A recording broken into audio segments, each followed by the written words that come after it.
T V Prasad ചേരുന്നുണ്ട് ചൂരൽമലയിൽ നിന്നും. പ്രസാദ്, നേരത്തെ മന്ത്രി കെ രാജനും എ കെ ശശീന്ദ്രനും ഓരോ മേഖലകൾ, അതായത് 6 സോണുകൾ കേന്ദ്രീകരിച്ച് നടത്തുന്ന പരിശോധനയായിരുന്നു. ഇവിടങ്ങളിലെല്ലാം സന്ദർശനം നടത്തും. മുഴുവൻ ഇടങ്ങളിലും ദുരന്തബാധിത മേഖലയിൽ സന്ദർശനം നടത്തും.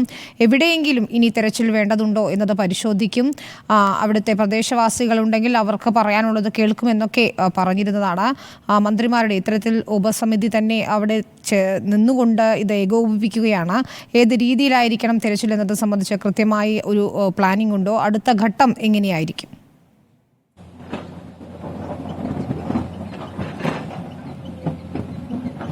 വിനീത, ഈ ഉരുളൊഴുകിപ്പോയ വഴികളിൽ പരമാവധി പരിശോധിക്കുക, തെരച്ചിൽ നടത്തുക എന്നുള്ളത് മാത്രമാണ് മുന്നിലുള്ള ഏക പോംവഴി. അതിനിടയിൽ ഇന്നിപ്പോൾ സൺറൈസ് വാലിയെ പോലെയുള്ള ചില ഒറ്റപ്പെട്ട കേന്ദ്രങ്ങൾ, ആ സ്ഥലങ്ങളിൽ പരിശോധിക്കാൻ ബാക്കിയുണ്ടായ മേഖലകളാണ്. ഇനിയിപ്പോൾ അത്തരം മേഖല കൂടി പരിശോധിക്കുന്നു. ഏതാണ്ട് മന്ത്രി പറഞ്ഞ കണക്കനുസരിച്ച് ഏതാണ്ട് 90% ഉരുളൊഴുകിയ മേഖലയും പരിശോധിച്ച് കഴിഞ്ഞു എന്നതാണ്. ഇപ്പോൾ നമുക്ക് ബെയിലി പാലത്തോട് ചേർന്ന് ചൂരൽമലയിലുള്ള ഭാഗമാണ് നമ്മളിപ്പോൾ കാണുന്നത്. ഇപ്പോൾ ഈ ഇവിടെ കാണുന്ന 3 ഹിറ്റാച്ചികൾ, 2 വലിയ ഹിറ്റാച്ചിയും ഒരു ചെറിയ ഹിറ്റാച്ചിയും ചെയ്യുന്നത് ഈ പുഴയുടെ ഒഴുക്ക് സ്വാഭാവികമായ നിലയിലാക്കുന്നതാണ്. ഈ ഭാഗത്ത് നിന്നുള്ള കല്ലെടുത്ത് മറുഭാഗത്തേക്ക് കൊണ്ടിടുന്നു. ഒപ്പം ഒരു പുഴയുടെ ഷേപ്പ് ഉണ്ടാക്കുക എന്നതാണ്. നമ്മൾ കഴിഞ്ഞ ദിവസങ്ങളിൽ കണ്ടതുപോലെ ഇങ്ങനെ കല്ലും മണ്ണും മരവുമെല്ലാം കൂട്ടിയിട്ട നിലയിലായിരുന്നു ദുരന്തത്തിന് ശേഷം ഇവിടെ ഉണ്ടായിരുന്നത്. ഇപ്പോൾ ഇത് ഏതാണ്ട് പിന്നെ നമുക്ക് ഈ ദൃശ്യങ്ങളിലേക്ക് പോയാൽ ഈ ഭാഗത്ത് ഏതാണ്ട് നോക്കിയാൽ അറിയാം, ഈ ഭാഗം ഏതാണ്ടൊന്ന് ഒരു ലെവലാക്കിയിട്ടുണ്ട്. ഇപ്പോൾ ഈ ബെയിലി പാലത്തോട് സമാന്തരമായി തന്നെ ഈ ഭാഗത്തു നിന്നുള്ള കല്ലും മണ്ണും ചെളിയെല്ലാം ഏതാണ്ട് നീക്കി ഒരുപോലെ ആക്കിയിട്ടുണ്ട്. ഇതിൻ്റെ ഭാഗമായി തന്നെ ഈ പുഴയുടെ ഒഴുക്ക് അതൊരൊറ്റ ദിശയിലാക്കുന്നതിന് വേണ്ടിയുള്ള ശ്രമമാണ് ഇപ്പോൾ ഇവിടെയുള്ള ഹിറ്റാച്ചികളുടെ നേതൃത്വത്തിൽ നടക്കുന്നത്. അതോടൊപ്പം തന്നെ കുറച്ച് ദൂരത്തേക്ക് നമുക്ക് ക്യാമറ പോയാൽ കാണുന്നത്, അവിടെ കാണുന്ന 4-5 ഹിറ്റാച്ചികൾ ഇവിടെ നിന്ന് കാണാം.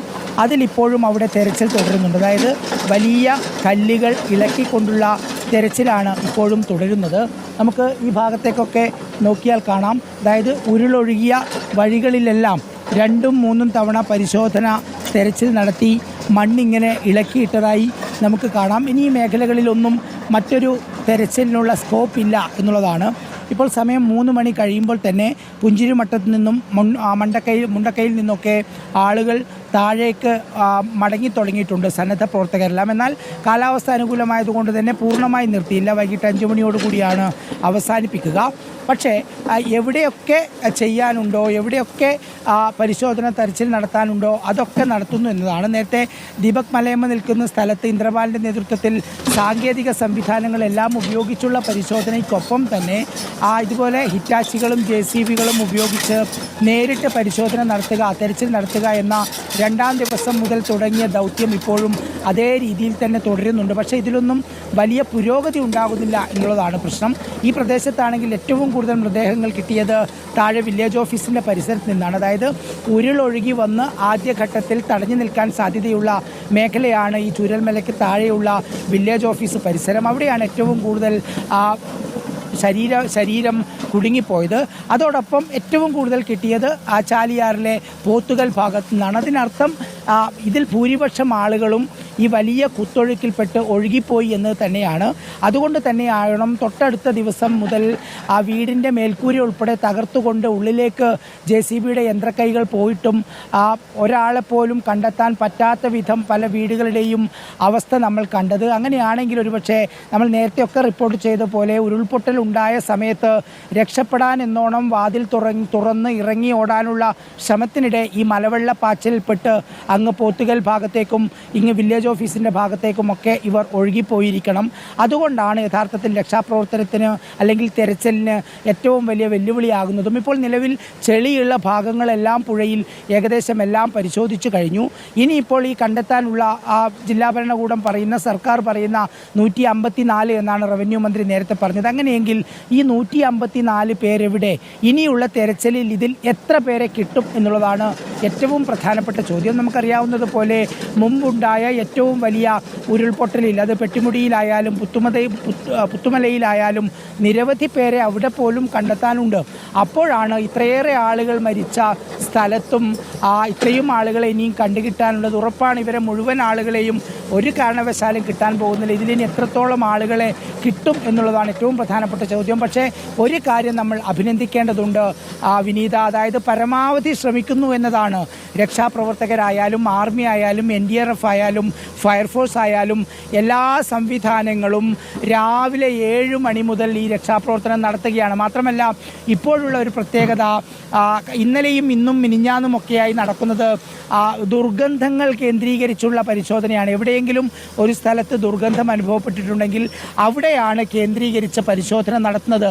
അത്തരം സ്ഥലങ്ങളിൽ നിന്ന് ശരീരമോ കിട്ടുന്നുമുണ്ട്. പലയിടങ്ങളിലും അങ്ങനെ കാണുന്ന സമയത്ത് മറ്റ് ജീവജാലങ്ങൾ, പട്ടികളും അതുപോലെ തന്നെ പശുക്കളുമൊക്കെ ചത്തുകിടക്കുന്ന കാഴ്ചയാണ് ഇത്തരം തെരച്ചിലിൽ കാണാനും കഴിയുന്നത്. എന്തായാലും ഇത്രയേറെ ആയിട്ടും, അതായത് ഇത്രയേറെ തെരച്ചിൽ നടത്തിയിട്ടും അവസാനിപ്പിക്കാതെ അവസാനത്തെ ആളെ പോലും കണ്ടെത്താനുള്ള ഒരു പരിപൂർണമായ ശ്രമം ഉണ്ടാകും എന്ന രീതിയിൽ തന്നെയാണ് സന്നദ്ധ പ്രവർത്തകരും മറ്റ് സംവിധാനങ്ങളും പ്രവർത്തിക്കുകയും ചെയ്യുന്നത്.